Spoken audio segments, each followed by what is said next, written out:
I've had so many people reach out and say, thank you so much for doing this. Like, I'm following along, I'm supporting you, it's inspiring me on my own journey. And that, like, if that's the reward that I get for being real in, cleaning the baseboards or whatever, that's huge. Like, that makes it every moment worth it.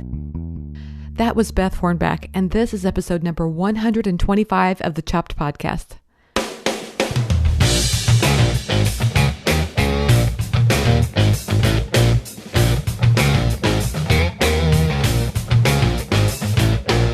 Hey everyone, I'm Marley of the blog Namely Marley. I'm your host, and this is the Chopped Podcast. This is the podcast designed for people just like you, bloggers who love food. So every week, my hope is to provide for you thoughts, stories, interviews, everything related to food blogging so we can all learn together about what works with food blogging and maybe even a little bit about what doesn't. Hey, I'm getting lots of feedback about last week's interview with Casey Marquis of MediaWise. It sounds like everyone agrees it was a power-packed discussion. I'm so glad that everybody's resonating with it. I know that I did too. I certainly left that discussion with a checklist of things I needed to go look at my site about, and I'm sure you all feel the same way.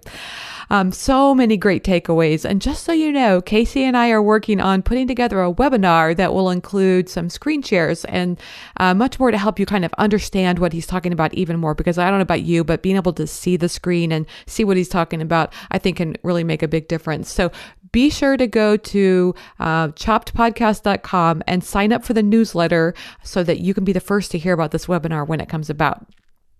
Okay, let's move on to today's topic. Today I'm talking with Beth Hornback. She's of the site Eat Within Your Means. And I don't really recall the first time I met Beth, but I think it was at the Chopped conference.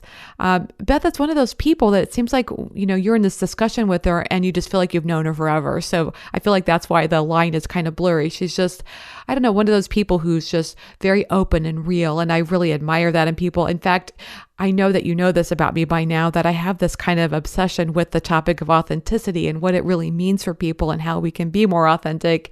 And I think one of the real keys to that is the topic of vulnerability. Like, the more you can be vulnerable, I think of particularly with yourself, because, I don't know about you, but like I'm this people pleaser. And I feel like over the years, I've kind of added layer upon layer of like this people pleasing side of me, so that sometimes it's hard for me to know who I really am. And I feel like it's that vulnerability with myself that can help me learn to be more authentic on the outside. I don't know. Does that make sense? It makes sense to me. So hopefully you're getting that too.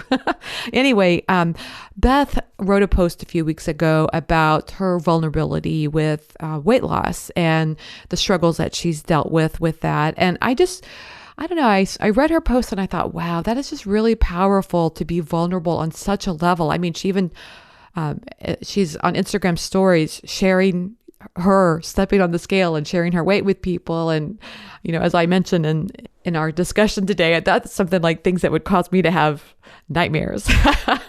So she's really vulnerable on such a huge level. And I don't know, I thought that would be a really nice discussion for everybody to hear that this, the connection that you can develop with your audience as a, side effect of being real. Because I feel like, don't you feel like sometimes there's this pressure to like be everything and be perfect, and like, your Instagram pictures need to look great and they need to show your house looking great, and they need, you got to have your recipes looking gorgeous and your life needs to be gorgeous. And sometimes that's just not real. I mean, not sometimes, all the time, that's just not real. Of course, let me just say this, like 30 minutes before people come over, our house looks great. In fact, if I'm being vulnerable with you, then I would say that, yes, there are times that I invite people over for the purpose of getting it really clean, my house. It's a nice little trick. Anyway, we're talking about Beth here and her vulnerabilities. And yes, so she's created some Instagram stories and she's doing that on a regular basis to really connect with her audience. And I just thought that was just really cool. And I thought, you'd really enjoy hearing this story.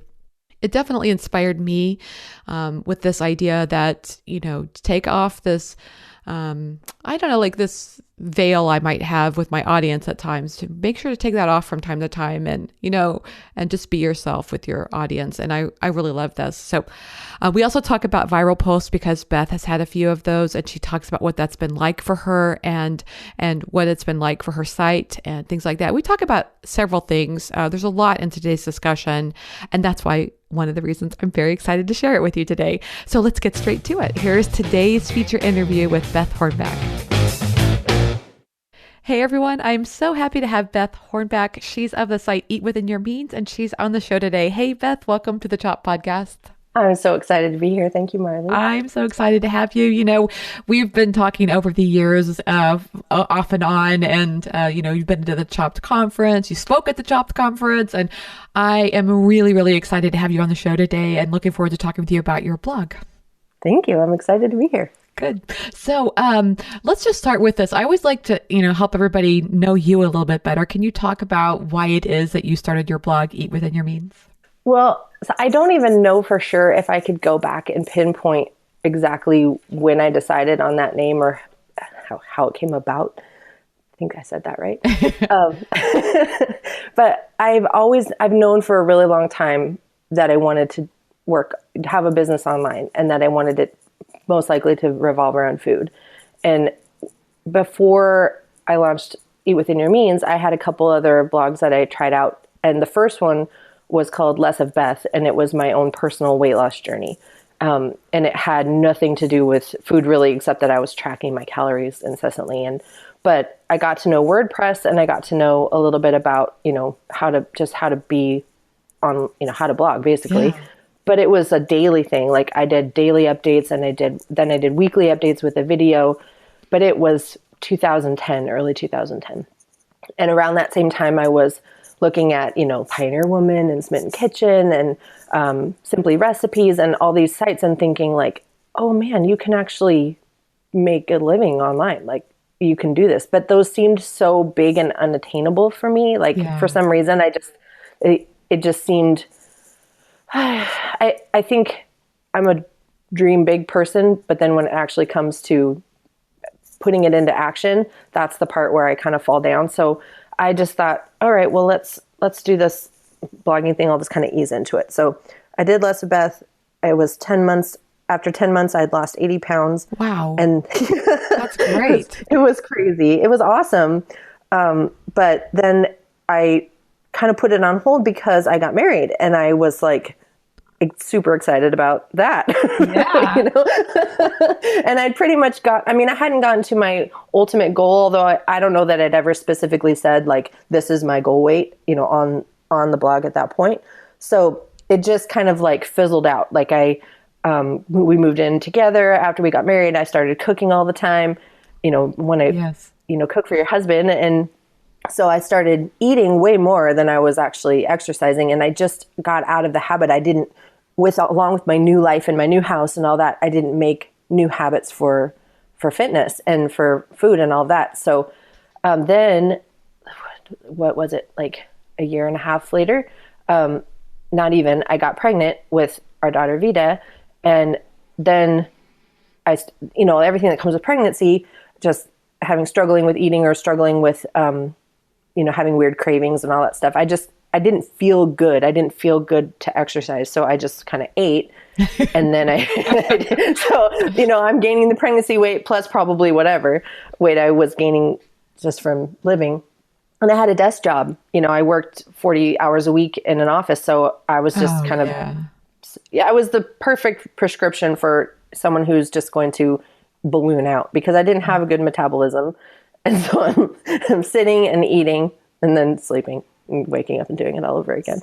I kind of feel you. I had a similar experience in my life. I didn't finish my bachelor's degree the typical way. I finished it at night, and I took 30 hours of night school in 1 year, which, that's a lot. And I worked for it full time, and I was sitting all day long. And oh my God, I gained weight. Yeah. And I had every opportunity really to make a change. I don't even remember if at that time we had our treadmill at home, but I have, a workout place like across the street from our house, literally. There was no excuse for me. I just continued to make choices that were feeding like the pleasure zone or whatever of like, do what makes you feel good. Yep. And even though exercise would have made me feel good, wasn't thinking of it like that. So I just let myself fall back into the patterns I'd established for myself. And so then when Vita got old enough to eat solid food, we were kind of experimenting with, we decided to go plant-based at home when I was pregnant with her. So that was a big change. Is my husband came to me and said, I think I want to be vegan. And I burst into tears, like literally. Really? I was pregnant. So, I mean, and here I am, the foodie in the house, cooking all the time.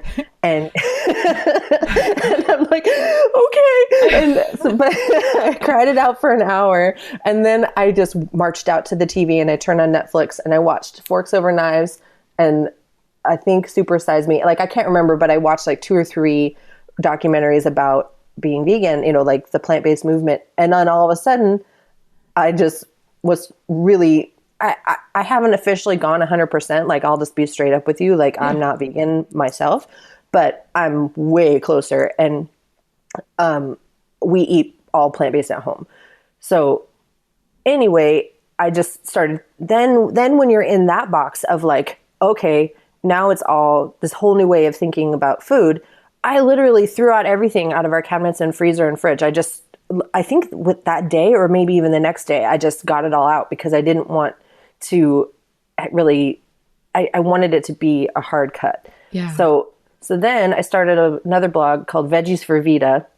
Oh, nice. It was fun. And it was just kind of like my little foray into food blogging. Like, what would it look like for me to create a recipe and test it and photograph it? There were only like 10 posts maybe, and it's gone now. Like, I lost my hosting, but it was so great to just see that it was something I not only could do, but I really loved it. Yeah.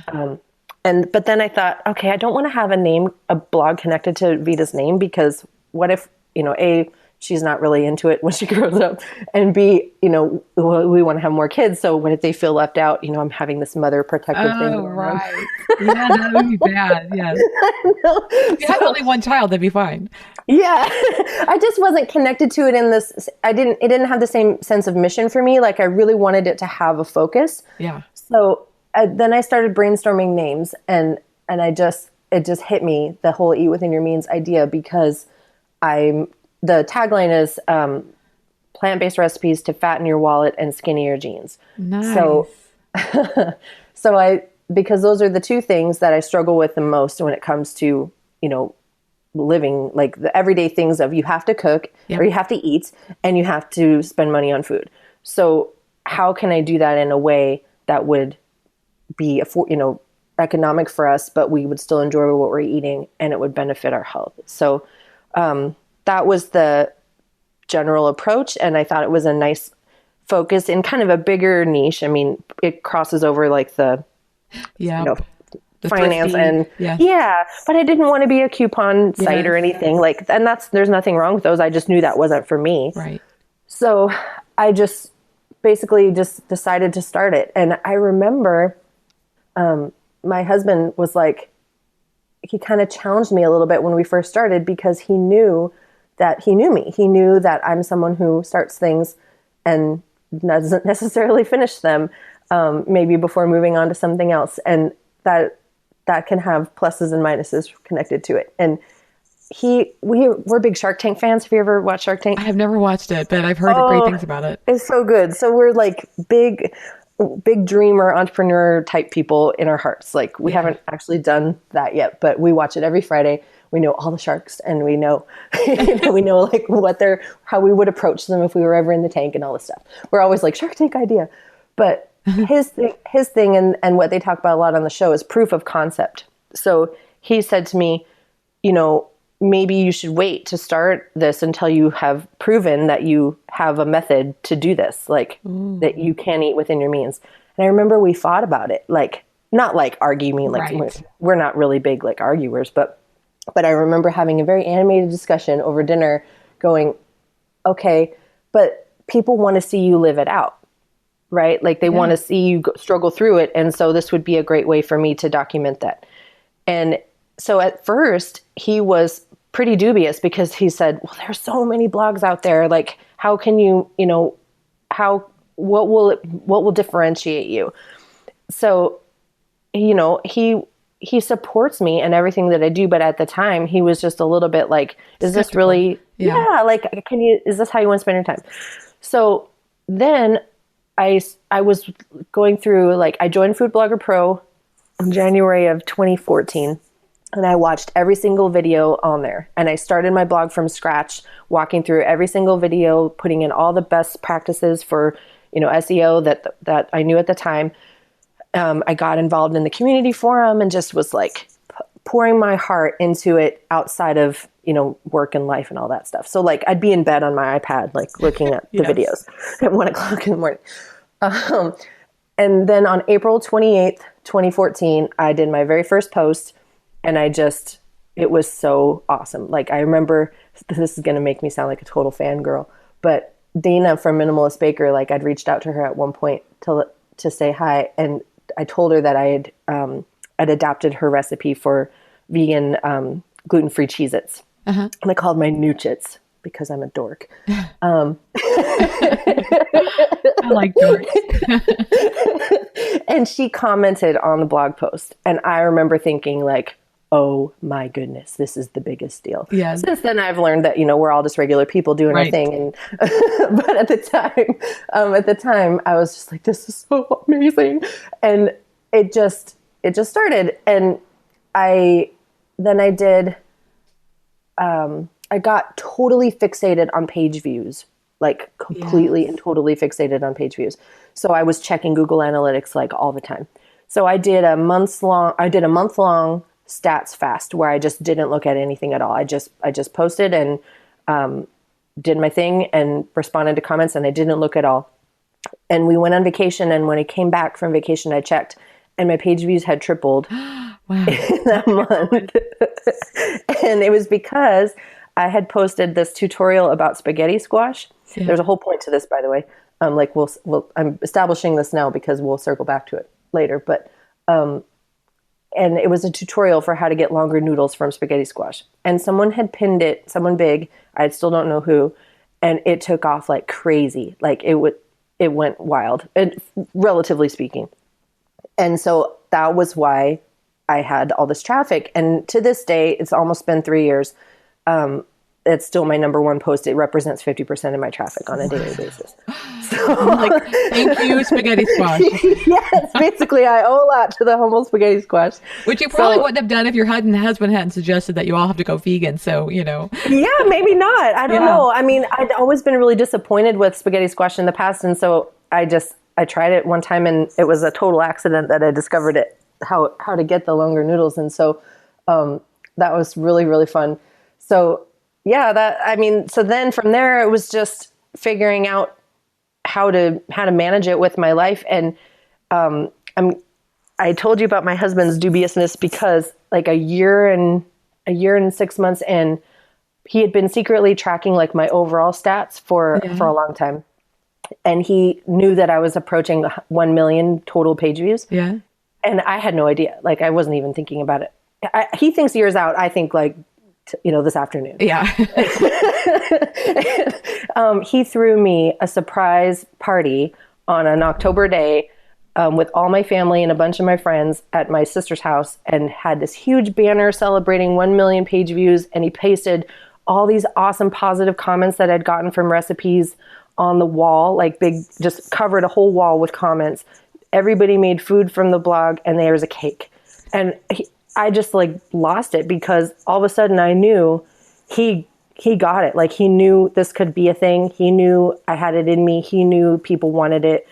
And it was just like a total turnaround from our earlier conversation. And now he was my biggest cheerleader before, but now he's like, let's set things up so that you've got time to work on this. Like, that's so cool. And I remember you telling that story and seeing it on Facebook, and it was just so cool. And so I think anybody who's listening to this right now, they need to have their spouse listen to this snippet. Yeah. Yes. Their spouses need to be supportive of them exactly the same way. That's so cool. It's a huge, it makes all Yes, the difference in the world. it does because this is hard work. And so having somebody who's on in your corner makes a big difference. Yeah, totally. And I have, several other people in my life, and my sister, who is just like, she comments on almost every single post, and just she reaches out to me afterward, and she's like, "You're doing the thing. You're making it happen." Like, it's just, yeah, you have to have them. You gotta find someone to cheer you on. It's so important. I love that. And I'm just like listening to your style, and I totally get your husband's point of view that, you need to be well thought out. You need to, if you're going to be X, and you got to be living X before you can get out there and tell everybody else about it. However, I know you, Beth, and even just listening to you, you were like a get it out there kind of person. And, like you started 3 blogs. Like I've talked to some people on this podcast who like, they carefully think out for 2 years what they're going to do on their blog. And then they started. And you're like, you're just getting out there and trying things. I love that approach. It's really cool. It's worked for me so far. I mean, because I don't equate it to, if I stop doing something, I don't necessarily equate it to having failed at it. And even if I did call it failing, like that's not a bad thing to me. No, exactly. Have you ever heard Sarah, I think her name is Sarah, the founder of Spanx?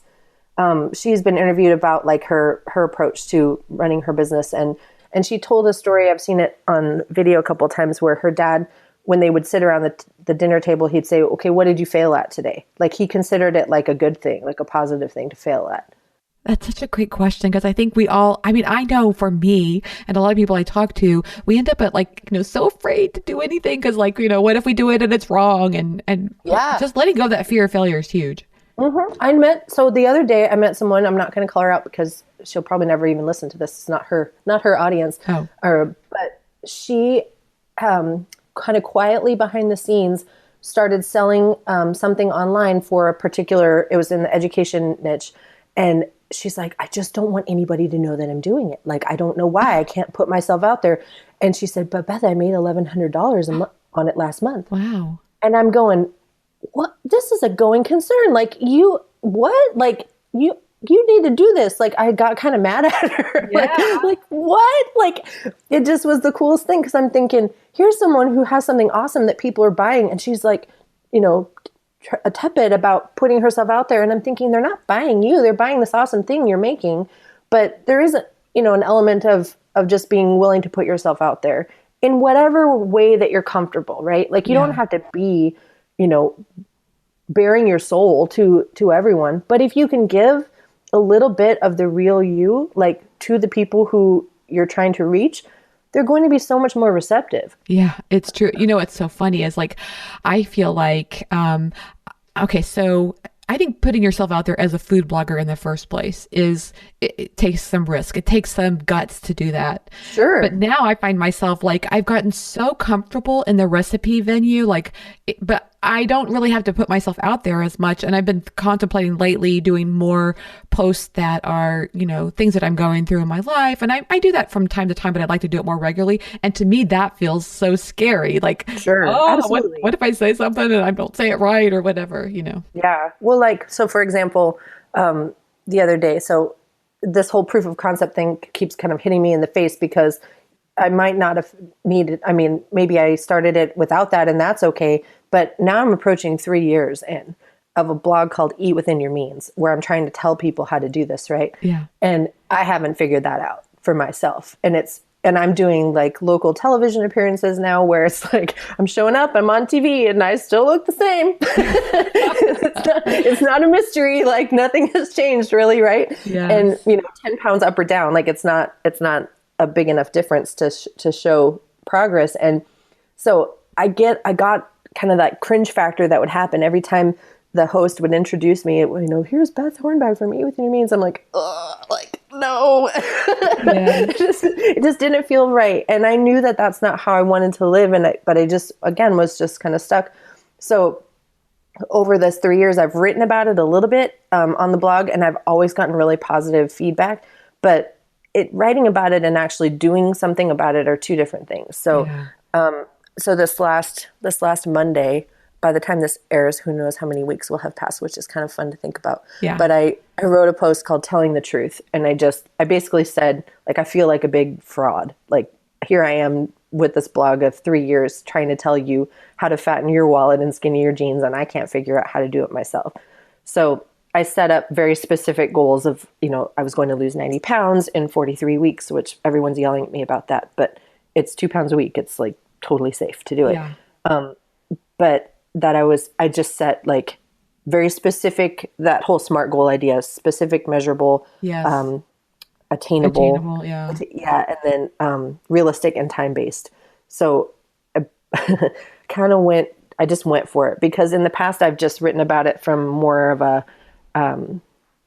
this is what's going on, this is what I'm struggling with, but nothing about what I'm actually going to do about it, nothing specific.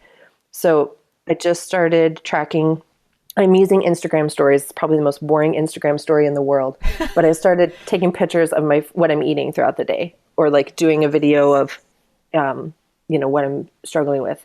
So I'm just recording the whole experience on Instagram stories, because then I can, people can follow along daily if they want to. It's like a place to do that. That's not in their face. And then I can save the story at the end of the day and create like a weekly compilation video. Nice. And do that on like YouTube or something like that? Yeah. So like, I think I'm going to put it just on a blog post. Like I'm just going to do, so I'm calling the series, and as of today of this recording, no one knows this, but it's going to be called Finding My Means. So, I like that. Yeah. So today's week 1, or the end of week 1, and I literally weighed in on Instagram stories this morning. It's ridiculous, but I hadn't seen the scale. Like I didn't know what I'd lost. And I looked, like literally like live recording it.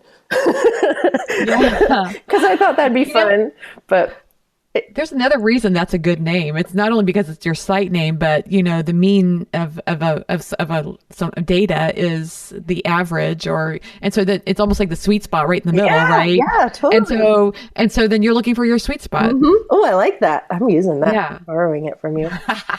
I want to copyright it. I just think I really admire you. I saw that post as well, which is one of the reasons I reached out, and I just felt like sometimes it's so hard to be that vulnerable. And I was just really admired that you did that. That was really cool. Well, so here's the thing. Thank you. But I think that sometimes when people see that, like they're like, oh, I could never do that. That's good. That's fine. Like I let me be that for you, like let me, because right. It's my personality. It's who I am. It's as real as I know to be. But it isn't the measure of authenticity. Like, it's, you know what I mean? Like just because I'm going to this ridiculous level to keep myself accountable to the people that are following along, like the authenticity, like someone being real online can't be measured or quantified. Like you are as real as you want to be, to whatever level that you want to be. But people are looking for that. Like people respond to that. Yeah. So I've been warring with this a little bit in terms of like discussions online about how to be authentic online in terms of benefiting your business. Yep. And you can tell, I think you would agree, that when someone's trying to be authentic, like how can I make this so it seems authentic? And so I just, even today I'm thinking like, well, how much do I show of myself do I show my dirty bathroom while I'm weighing in? Like, but no, I'm just going to show the scale, and I cleaned the floor around the scale. You're so authentic, Beth. So it's like, do they want to see my dirty baseboards? No. So like the scale doesn't. Yeah. I mean, right. Like, is my Instagram feed curated? No, but it is, it's as real as I want to be. So being authentic can be so existential. Yeah. It's like, oh my God. But I think that's kind of it, right? Like be as real as you want to be. Yes. And to the level that you're comfortable and people respond, like that's how it is. I mean, my God, Beth, you're showing the scale on it. You want to know something really funny? I actually have had nightmares before that I have like getting on a plane, but and before I can get on the plane, I have to get on a scale where everybody's going to. No. I Oh know. God, that yeah. So to me, you're like, who cares about the baseboards? Like the fact that go ahead and clean them because you know you're showing the scale. That's very impressive. But it's pretty selfish on my part, honestly, because without like for whatever reason, I Accountability. can't be accountable to just myself. Isn't that silly? Right. Like at least not right now. And even my very first blog, like the Less of Beth, that whole Yeah. reason for doing it was because I wanted other people to be expecting this of me. Like even Yeah. if it was just a handful of people, which in that time of life it was because I wasn't doing anything to get it out there. It was just my friends and family, but it helped me so much to just have a place where I could put it, put a specific goal out there and have people alongside of me, and Yeah. that was huge. And so it's completely selfish on my part, but on the flip side, I've had so many people reach out and say, thank you so much for doing this. Like, I'm following along, I'm supporting you. It's inspiring me on my own journey. And that, like, if that's the reward that I get for being real in, cleaning the baseboards or whatever, Yeah. that's huge. Like that makes it every moment worth it. So yeah, that's and boring. Yeah. If you want to see the world's most boring Instagram story, like you can see what I'm eating today. Well, I was just thinking too, though, I think that would inspire you. Like if you're, you're talking about how sometimes it's hard to follow through on things. I think that's because we get into the weeds and things get kind of boring when you're doing this food blog or whatever. But when you got your audience that highly engaged with you, I would think every moment would feel like an inspiration when you're doing. Yeah. So the other day it was so funny. Kara, you know Kara from Fork and Beans, of course. Yes, I love her. So I can't. I've got no time to make my stuff look as cute as hers, and I don't have the Oh, brain she's that so she good. has. But I made my oatmeal. I've been eating oatmeal all the time, and so I had blueberries and a banana and stuff, and so I made this little oatmeal face, and I took a picture of it, and I did a little Instagram video, and I said, I'm not Fork and Beans or anything, but I'm pretty proud of this, like and so I could tag her in it, and like it kind of all builds on itself. Like it's just fun to be, yeah, to just kind of think differently about your food and like make it fun and have a place to like stories where you can share that, and you can save it or not save it. And so I do like it. I haven't been, it's the first time in a long time that I've been consistent about something.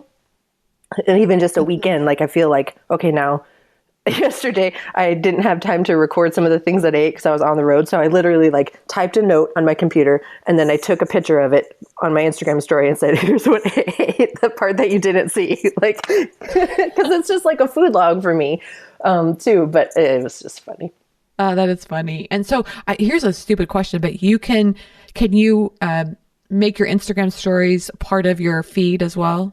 Yeah, I think you can. I've chosen not to because I'm still figuring out exactly Yeah. what I want my feed to be. And I've been really inconsistent about my actual Instagram feed. So Yeah, me too. it's weird right now because I'm using Instagram stories mostly as like my own record. But like, for example, I posted something of a recipe a couple days ago, and I totally forgot to go and post about it on Instagram. Like that's how much I'm using it on like a regular basis. So I totally have the like legit ADHD brain. Like I'm just always going everywhere. So I like to think of my thoughts being on like a slide projector, like old school, Okay. where like the thought comes to my brain, and then the slide projector advances, and the next thought comes, and I don't get that thought around again for till the next revolution, if that makes any sense. Yes, it does. So that's I'm like, oh, Instagram. Wait, an hour later, or a day later, whatever. So it literally just reminded me that I haven't posted that. So Oh my God, if I don't have my planner in front of me to like with this list of things that I've got to get done, I will go online to do like, let's say I've got to fix something on my site, but then I have to go to Facebook first to grab something there. And then I read 10 stories that are going on Facebook, and then I'm off. Oh, somebody wrote a really cool article. I'm going to read that. And I don't even remember where I started sometimes. So Yep. I have to keep lists. My lists are like, start planning your stuff, and then I'll go research planners to start planning my stuff. Yes, exactly. Even though I have co-schedule and I have like all this stuff, I just haven't distilled it down yet to my perfect little workflow, but I'm working on it. Yes. And, that's one thing I've learned to embrace over the last, 2 years of doing this podcast is like, I keep thinking that somebody's got this perfect process out there. And then I realize, oh, I got to create this process for myself. That's where it comes from. Yeah. Yeah. And it's trial and error, and it's Yep. just picking one thing up and trying it for a while and figuring out, nope, this is not for me. So We just did something really cool. We did what I'm calling recipe week. And some of it was because Sean was going out of town, and, we shoot together now. And, and it's like, oh my God, he's going to be out of town. He does a podcast too. I mean, like, I record it, I do all the editing, I do all this stuff. And then Sean will take it from there. And I'm like, oh my God, I got to get all this stuff in order. And so we did well, I guess I could call it content week. We shot a whole month's worth of recipes, a whole month's worth of, did everything. And it was hell week. Let me tell you that. It was really, really hard. But now I'm on the other end, and it's like, hey, this is kind of nice. I like this. yeah, I've tried. It's so interesting. Like, I feel like I've tried like every single way there is to do it. And I'm still figuring it out. For a while, I had a family member come who has more disposable time than most people. Lucky her. Come down and spend like a week with me, and she would watch my kids while I cooked, and then she'd also help me prep food and stuff. It was awesome, except that I just realized one thing about myself is that I need to be alone in the kitchen. Like, I'm weird about it. And so like, but I also, because like now I have all these recipes that she's helped me do, but I've got, a backlog. And so I need to sit down and edit them all. So I don't even have the right flow right now, because I haven't figured out, okay, what days am I going to shoot and when am I going to edit? Like, my childcare / when can I work / what is my workflow look like? All of that has evolved and is evolving now, from the time that I started to now, because I left my full-time job about halfway through. So I haven't been in corporate land for months and months, almost 2 years. And I'm way less close to figuring out what I want this to be than I want it to be. But I'm cool with it, because I haven't given up. Like, right. For someone who has, abandoned things in her life, like eons of time, like countless times, this is the one thing that has stuck and won't let go of me. So that's been cool. But I want to see it grow. Like, I want to see it be a going concern. Yeah, that is such a great statement. It won't let go of me, because I feel that way sometimes, that, I'm just like done with it. I'm so sick of food. I don't want to write one more recipe. I don't want to write one more thing about food. I'm sick of it. And I quit. Like, I quit a couple of weekends ago. It's like, I am just done. And I didn't touch food blogging. I didn't let myself go to food in my mind, which happens all the time. Like, I'll be walking along and write a blog post in my head or whatever. Kindred spirit. Yes, I made myself stop, and then I was ready to go back into it. It's like it won't let go of me. I feel the same way. A long time ago, I remember Sarah from Cake Over Steak talking about the slow blogging movement. Yes. I've been part of that the whole time and didn't even know. You're like a front runner. You didn't even know it. Yeah. Yeah. Well, like, I'll go, like, sometimes it'll be like just a down season. Like, I remember that coming into the end of the year, and then starting 2017, like, we just got nailed with one thing after another, kid sickness or whatever. And the depression, I just called it a funk, like big time funk. Like, it just kind of settled down like over me. And so I didn't post anything. And even though I had like probably 10 posts photographed that I could have posted, like, just, there was all kinds of things just kind of coming at me. Pushing the resistance, I guess, would be the really good way to describe it. Yes. But I just let it happen, and then I let it go by, and then I got back into it. Like, and there was a part of me that wanted to apologize to people, like, "Oh, I'm sorry, I've been gone so long." No one's sitting at home going, "Where's Beth? Why hasn't she written anything?" Like, maybe it might cross their mind every now and then. And I've had some people, email me and say, "I'm so glad you're back to posting." Like, okay, that's awesome. But it's not like I've stopped feeling like I'm a complete and total loser because I didn't post 3 times a week. Like, I just got over it. And so I think that even though being consistent has proven benefits, like, I'm trying to find the balance between showing up every day and putting in the time to also like respecting myself, like respecting what my body and what my mental state is trying to tell me too. It's this weird thing because when you go to work, or when you go to a job and you have a boss, like you have to show up, like no matter how you're feeling, and you have to do the work no matter how you're feeling. But most of the time you don't love what you're doing. So like you're just kind of, that's just work. Like I'm finding it really strange to kind of try to do the blog as work and something that I love. And it's a really strange balance to strike. And I feel, and I'm not very good at being my own boss. I need to like kick my own butt, and I'm still learning how to do that. I oftentimes think of different careers that we all might dream about. Like, can you imagine that you dreamed of being a musician? And let's say you hit, okay, so, you've got that, you talk about your spaghetti squash post that's bringing in a lot of traffic. Could you imagine writing a hit song? Like, let's say it's the Beatles and Let It Be. Okay. Can you imagine, like, every time you go on tour, you have to play Let It Be every single day for years?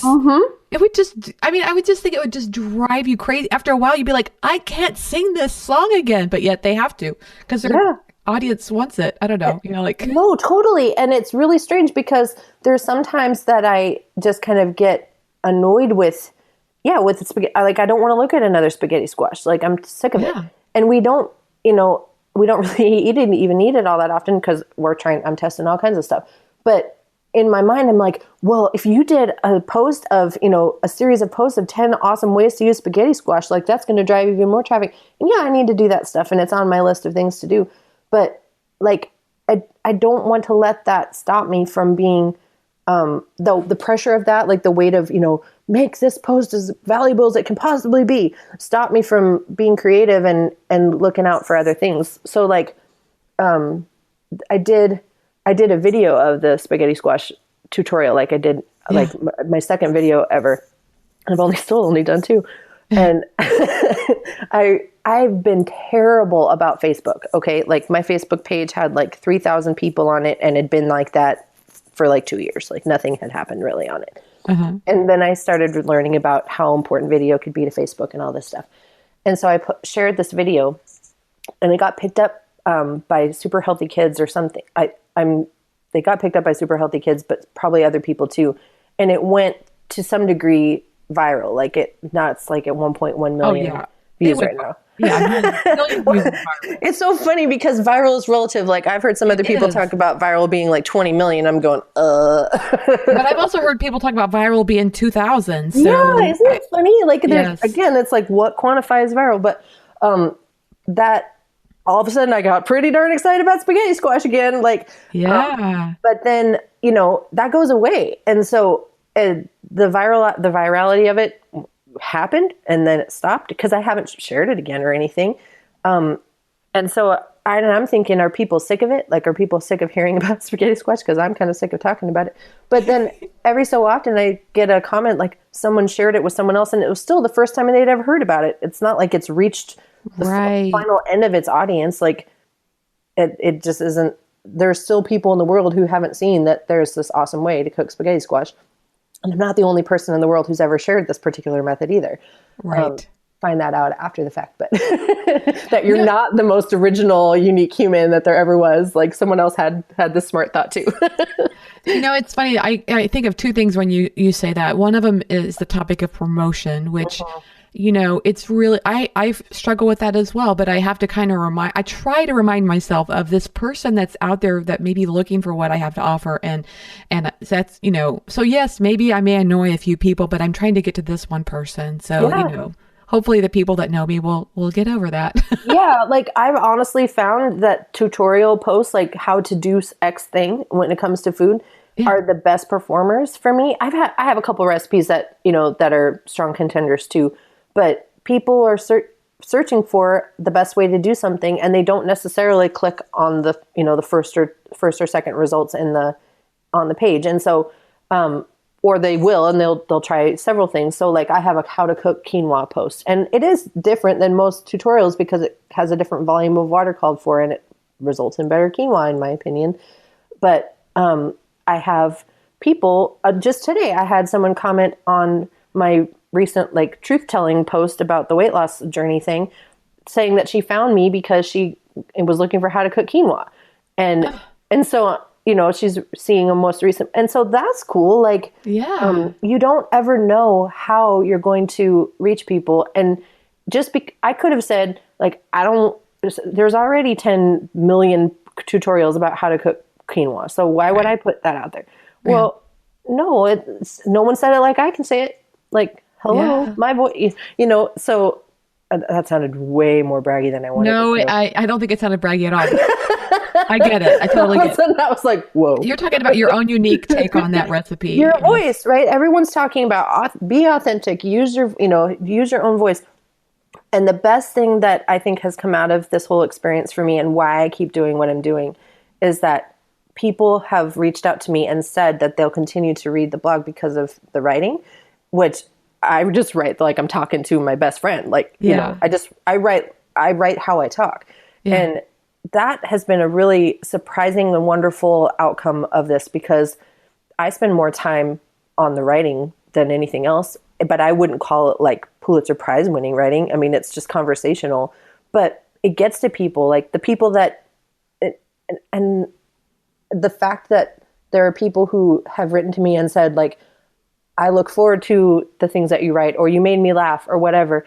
Like, that makes me like jump up and down on the couch. Like that's what gets me excited about doing this and makes me want to keep going. Like, not even like any level of fame or any dream of that. It's just that connection with people. Like, that's what helps me feel like I'm not just alone in my kitchen, taking a picture of rice or something. Like, well, and so many people, I feel like, you hear from the top, if you're listening to podcasts about how to be that blog and how to really take off, everybody's talking about, getting your topic really narrowed down and niche to get rich or whatever, all that kind of stuff.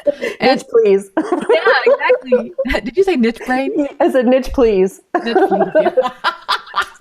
Oh my God, that's too good. Oh, it's not mine, but I love to say it. I love it. That's really good. But, so I could see where that can prevent, like, you could have easily said, well, I just need to stick with recipes because that's what people want. But in reality, they are wanting more. I mean, I just think it's good that you're branching out like that. It's cool.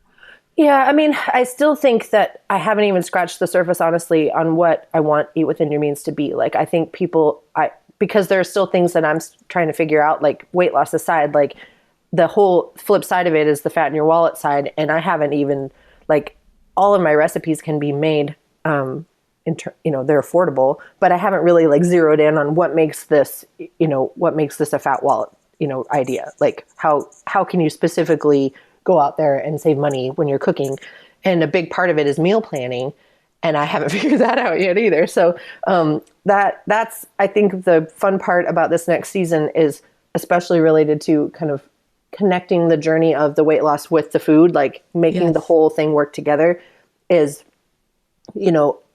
actually doing the work of figuring out how to learn how to meal plan and see the benefits of the cost savings and pass that on to everybody as it goes. I love that. That is a great idea. And I feel like I'm on the same page with you on that one as well. And that is like, I sometimes find myself looking outside of myself for all the answers, like, even if it's about my blog or if it's about my weight loss or it's about whatever, health, I'm always looking outside. And then I start to realize, like, what if I have the answers inside, like you said, what if it's about me figuring out my meal planning and then sharing that process with other people? Yeah. Cause I mean, it's not even, my way, like my own way to eat within my means is mine. And other people might only take nuggets of it or whatever. It might not be all for them, but it's all about finding your own means. Like, because everyone's going to have a different budget and they're going to have a different set way that they want to eat. Like, I'm only going to, I'm sure that there are plenty of people who stumbled across the spaghetti squash post and they're like, wait a minute, this is all vegan recipes. See ya. Like, but on the flip side, I'm not even like advertising that it's a vegan blog. So it's not, because I mean, it really isn't like since I'm not 100% vegan by any stretch, the recipes are. So my whole goal is to make it accessible to anyone who wants to eat a more plant-centric diet. but also not completely break the bank, because there is that that misconception, or like maybe not. I mean, I guess misconception is the wrong word, but there is an idea out there that eating healthy, more vegetables and all that costs more. So, Yeah. and also it involves cooking, which a lot of people don't want to do. Yes. So that's my goal is, you know, make things that are accessible to people who are trying to lose weight, eat better, and pay less money for all of that. Like, it's all kind of combined. And as I go, like, even if I get to the end of this 43 weeks and I'm like, yeah, I hit my goal, like, okay, well, the hard part's not over. That's the easy part. Now I have to maintain it. Like, seriously, like there's no shortage of work for me to do. Yes. Problems to solve. And think how inspired your audience is going to be to follow you along that pathway too. You know, that's pretty exciting. Sounds like a good time to launch a product, I think. No, I'm just kidding. Not really. I'm dead serious about that, but I'm just thinking about you and the spaghetti squash. If you had relied on everybody else on how to cook a spaghetti squash, you would not have this viral pulse. You played around and you figured that out. And how is that? Maybe that's the same with the other approaches that you're going to share on weight loss and things like that. It's kind of fun to think about. I mean, that there isn't one way to do something. Absolutely. And so if you share your way and then some other people find that helpful, even if it's just to help them along their journey to find the thing that works for them. Right. Awesome. Like it's just to the kind of like putting it out there, like that whole idea of just trying it out, like documenting that you are making the effort, like that, and that it's possible to do. You know what I'm afraid of? I think I'm afraid like, okay, like, I'm going to try something and then 2 weeks later I'm going to be like, so that did not work at all. I hated it. And so then I switched to something else. And I think that's just this desire in me to come across like this person who already has it all figured out. So, you know, again, more kudos to you for being willing to put it out there. I mean, have you already said this is a plan I'm going to do to lose weight? Or yeah, I've been really like fluid about what I'm going to. Oh, this is a perfect example. Okay. So the very first the post that put the SMART goals out there, right? Like, I'm going to lose this weight in this time. I also said, I'm still laughing about this, I'm going to take 15,000 steps a day. Whoa, that's a lot. I know, because I'm a crazy person. And the night before, I'd read some article about how a woman who had a desk job walked 15,000 steps a day, and she lost, 80 pounds in 10 months or whatever. And I'm like, well, that's what I'm going to do. Yeah. And so I had been doing this thing. I don't know if you've ever heard of it. It's called a step bet. I heard about it from Cassie at Hopefully, and it's betting against yourself over a period of time to hit fitness goals. So in this case, it steps on your pedometer, on your fitness tracker. So it's like the Apple Watch and the Fitbit are both supported.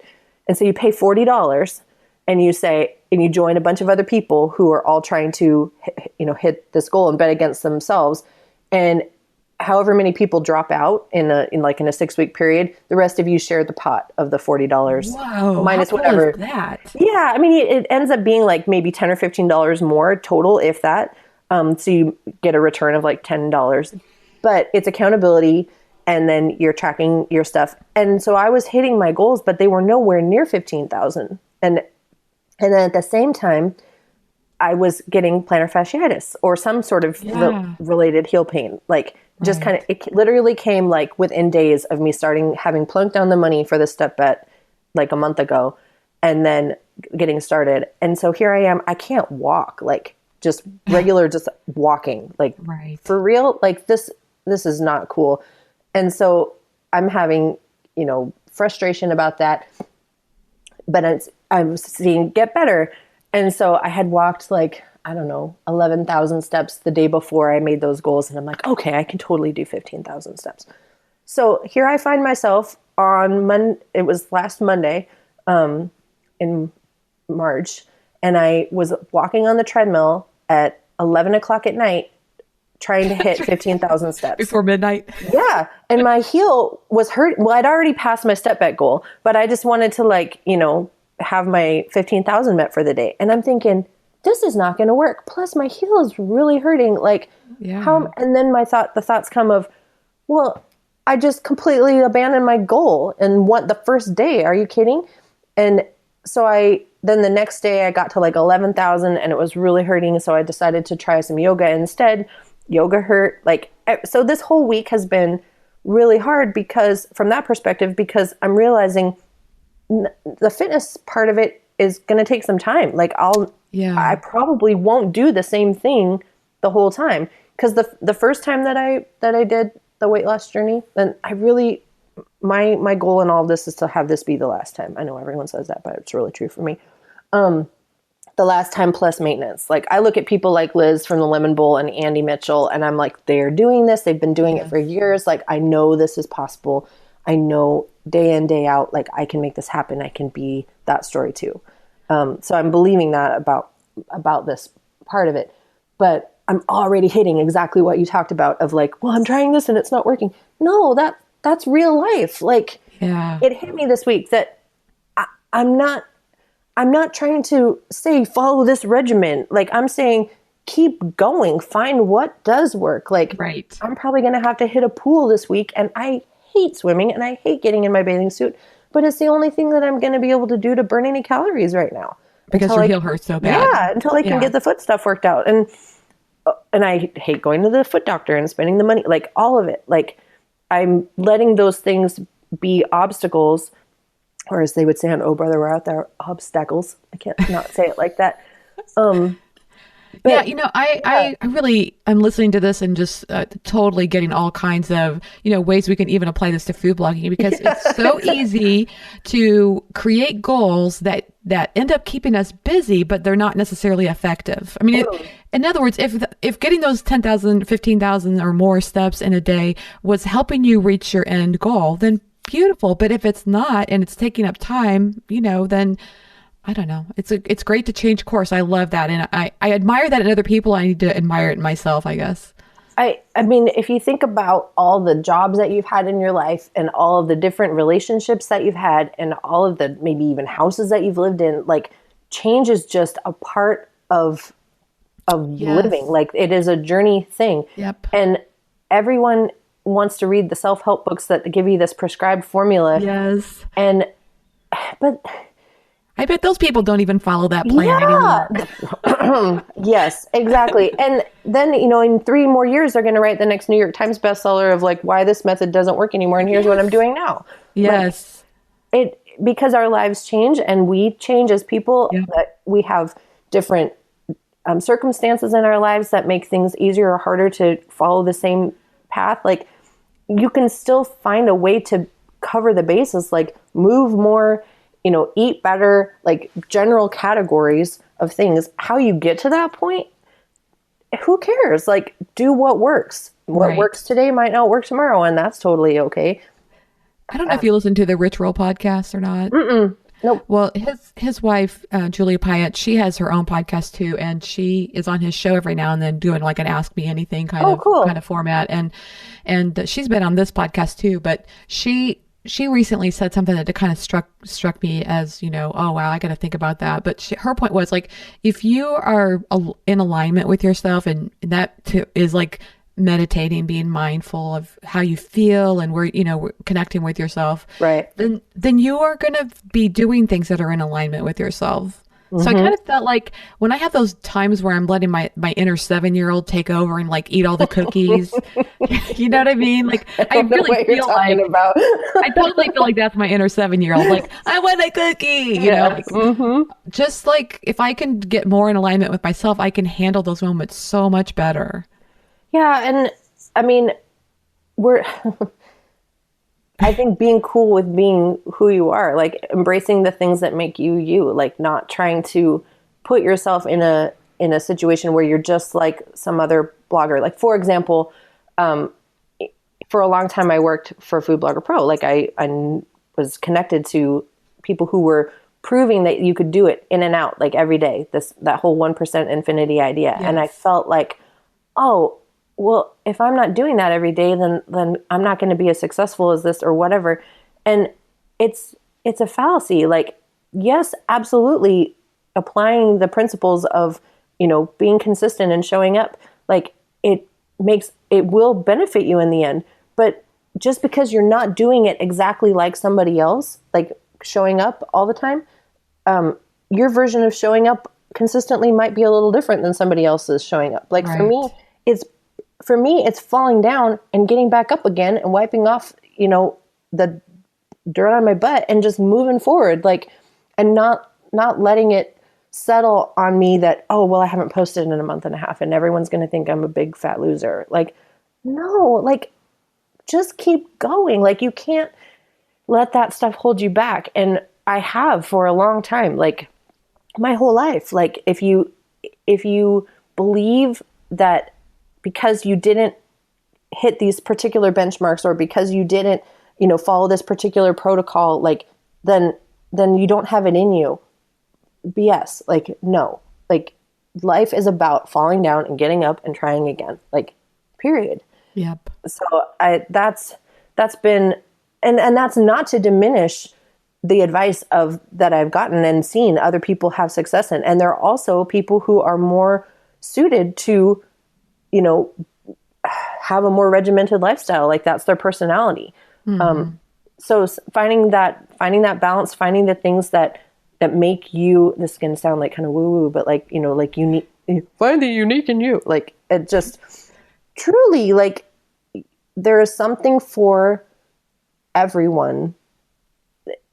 What you have to offer will benefit someone else. Like, it will reach them, it will connect with them in whatever way you're willing to share it.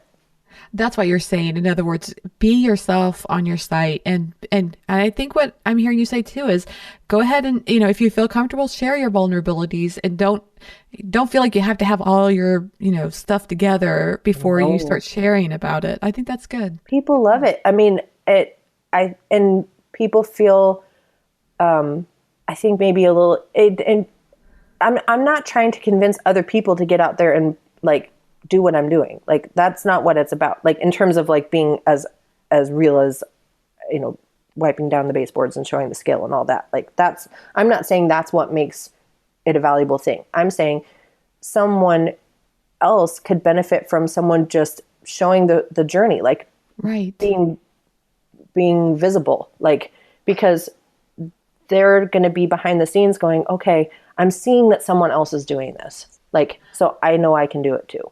Like, right. And they may never tell me about it. Like, that, can you imagine all the people that have made your recipes in the past and will never comment? Like, oh, right. They exist. They're there. They're doing the thing. Right. Because think of all the times you've made somebody's recipe and you've never commented. Absolutely.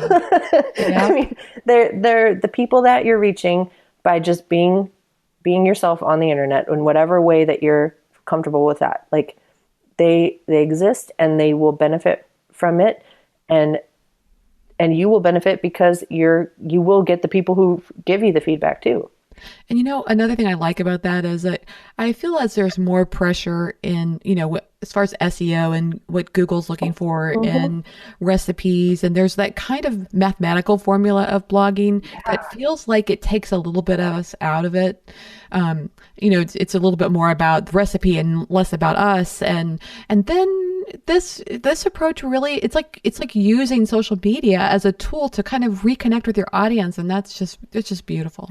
Well, so like, for example, all of the sharing, there's like sharing groups and stuff where you can comment on other people's, like, I do those very, very rarely, like only a couple times, because I found that even though you might get some Google juice out of somebody else commenting, even on a Facebook post, I would rather have it be, and again, to drop this authentic word, like a person actually saying like, right, oh, I really like this, and sharing it organically, because I think I would just rather it occur naturally. Like, it reminds me of going back to the day when I just stopped looking at everything, stopped looking at how many people were looking at the site, and things were going on behind the scenes I had no idea.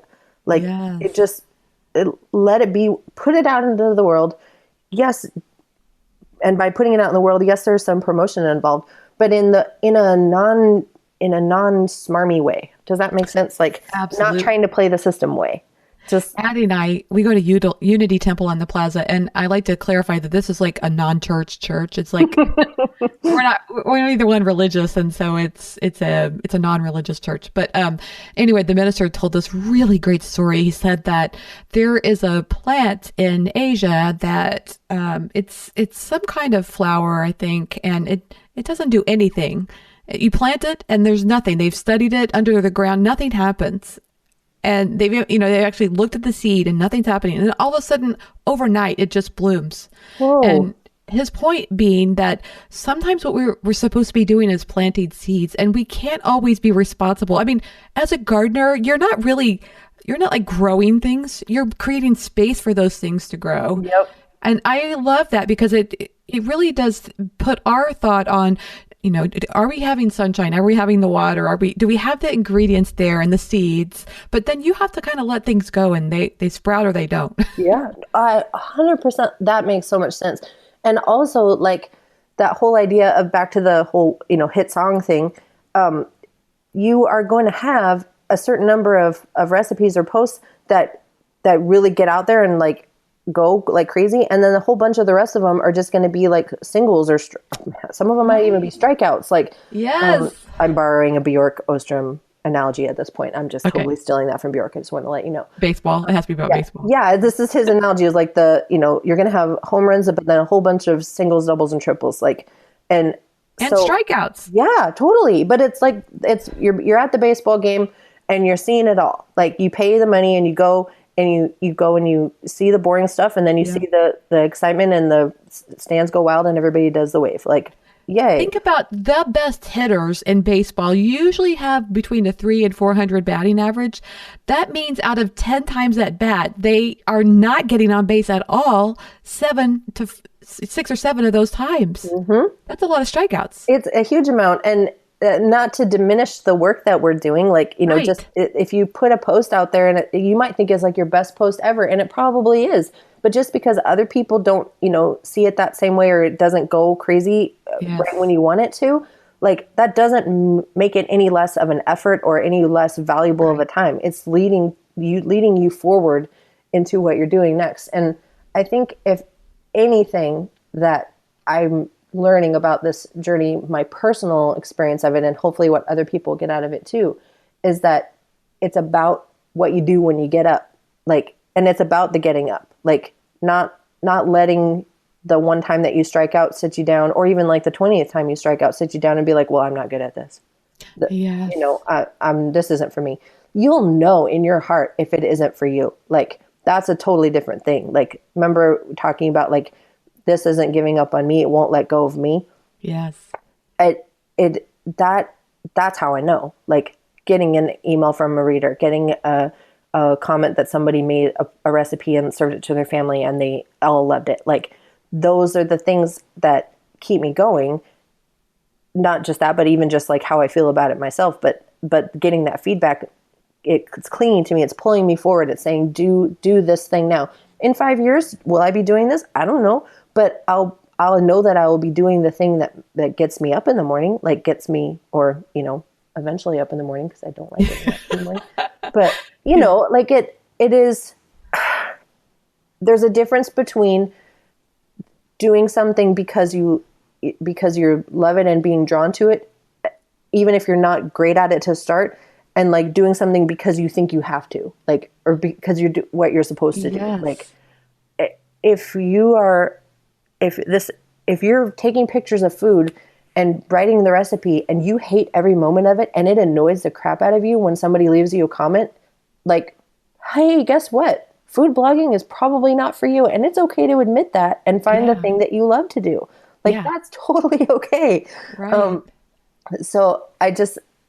But on the flip side, if you are struggling, like if you've gone a month or 2 or longer without posting and you're feeling this pressure of like, oh, I love to do this, but I've been gone so long, everyone's going to think like I'm just a big flake. Embrace the flakiness.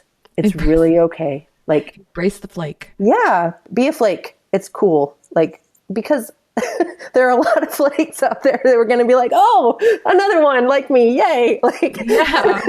I'm not alone in my flakiness. That's right. The other thing I think about when I hear you say that is that, we may not be letting ourselves follow our true gut, like I may be blogging the way you say to blog because I think, oh, I want to do this. And this is the way that Beth says to do it. So, but I think I heard Maria, I think her last name is Popova. She's with the site Brain Picker. And she talked about how when you blog, to be truly interesting, you need to, she actually suggested that you blog for yourself. Yeah. Right? Don't write content. Write for yourself. And in that way, you are going to love it and you're going to keep coming back to it time and time again. And that's how you can grow an audience as well. I love that. Cool. No, I totally love that because that kind of comes back to the whole idea of, the finding your own voice, like being authentic, because that authenticity word, I love it and I hate it all at the same time. I do too. I mean, because I literally feel like there are tutorials out there like how to be authentic in 10 easy steps. Like, and people are like, wait, how can I do this without being myself? Like, and people see right through that. So, but that's even like being discussed now amongst like marketing people and brands. Like, we're looking for people who have authenticity. Well, how do you measure that? Like, so that whole idea of just being yourself, even if yourself is not a person who is like super gregarious and like out there, like be you, the real you, like to whatever level you're willing to do that. And that might start out being, dropping in an inside joke or like establishing a little bit more of a conversational style if you want to. But even then, like if yourself is not conversational, okay, write how you write. Like there are other people who write in a more flowy or flowery or like there are some blogs that I don't read for that reason because that's just not how I connect with it. And there are going to be plenty of people who read my stuff and are like, nope, this is not for me. And that's totally cool. Like every time I get an unsubscribe on I have like this mixed reaction. I'm like, oh, and I'm like, yay. That's one less thing that's not going to clog up their inbox that they don't want to hear from me. Right. Cool. I didn't want, that's fine with me. You're refining your audience. Yeah. But I'm finding the people who actually want to be around, like that I am truly connecting with. Because if I'm not connecting with them, I don't want to push my conversational style with them. Like, you will read my post about quinoa and you will like it. Like, no, they'll go find the one that they connect with. Right. It's beautiful. I think this has been such a great conversation. I think it's going to help so many people. We've gone all over the place, which is how I talk. So I know. I somehow I was able to keep up with you, so it was all good. So, I love to ask these fun and quick questions at the end of the interview. Are you game? Yeah, sure. Okay. So what's one food item you can't live without? Avocado. 100%. It's so funny. I was just writing about avocados this morning. Well, okay, but it's a tie for raw cashews too, though, because I use cashews in like everything. Yes. But on the dairy-free wagon that I'm on right now. So I'll tie between avocados and cashews. Yeah, so let's just stick with the avocados for a moment. What's your favorite way to use an avocado? Do you do the toast thing? So yeah, I mean, every so often, but honestly, like I can sprinkle like some really good salt on it and spoon it right out of the shell. Like I can just eat it straight up. But I also love, I guess it would be just called avocado toast, but I like to spread cashew cream on some toast and then layer avocado and tomato and salt, and it's so good. So good. That's like my perfect lunch. If I had some sprouts like to go, oh man, that would be awesome. Microgreens. Yeah. I don't know how fancy we're going to get, but like, no, I'm just kidding. I do like to grow sprouts, but then I forget to do it. So I know. What's the favorite app on your phone?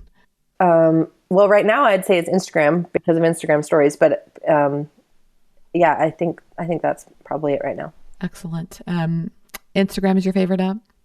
Yeah, but mostly just because of the stories function. I'm not really like posting a lot of curated pictures right now. I mean, I do think the stories function is kind of cool. I've been using it too, but I just got. I'm gonna ask you this question: do you think it's better when you use it, like you are showing your face and talking into it versus, like showing the food and you're not actually in it? I don't know. I'm still experimenting with this. So this is the keeping it real part, is that I haven't been very comfortable showing my face because I just don't really like looking like I haven't. Like I rock the no makeup, barely did my hair thing, look all the time right now. And I just, for whatever reason like that, I don't really want to look at my own face like when I edit it and stuff. So it feels a little weird. I'm still trying to figure out like if I really want to do that. The stories that I like, I tend to skip past the ones where it's just like that person's face the whole time. Because I want to see like what they're actually doing. So right. I tend to think that for me, the Instagram story, I have done a little bit of talking in the camera, and I think that that's good for some of the more like vulnerable, like when I need to share something, especially because I want to capture it and keep it on record. Okay. I've been using it more like, the pictures of the food, but like the other day I was experimenting with testing a soup recipe and like turning a leftover vegan cheese sauce into a soup base. And so I recorded that process, and that was really fun. So I think that I get enjoyment out of that. And I think that's kind of what, if I was going to share like a sequence of stuff, that's what I would do. Cool. Okay. So I'm going to ask you this next question, but I have to preface it that you cannot answer it with the answer that you gave earlier in today's interview, which is, what's your favorite TV show? Oh, and Shark, whatever, can't be. Oh, no, it's not Shark Tank. I was going to say Shark Tales, but I think that's not right. No. I'd love to see a cartoon version of Shark Tank. That'd be pretty funny. It would be.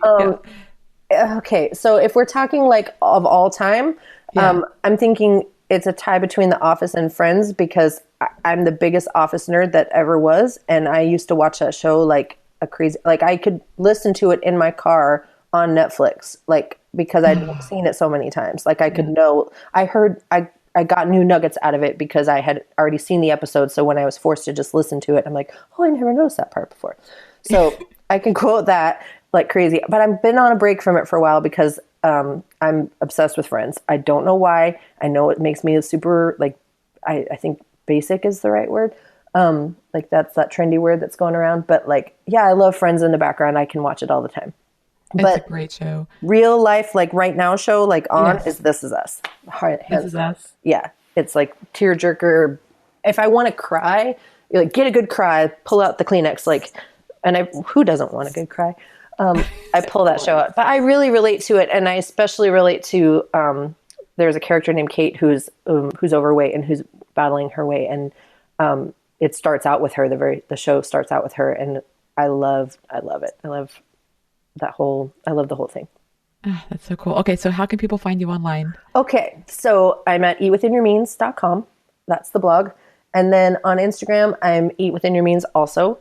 And Facebook, I think the only place where I'm not Eat Within Your Means altogether is on Pinterest and Twitter, because they made me shorten it. So it's Eat Within Means. Okay. Awesome. And so, thanks so much for taking the time to talk with me, Beth, today. I had a wonderful time. It was awesome. Thank you so much for having me. Thanks to Beth Hornback for being my guest on today's episode of the Chopped Podcast.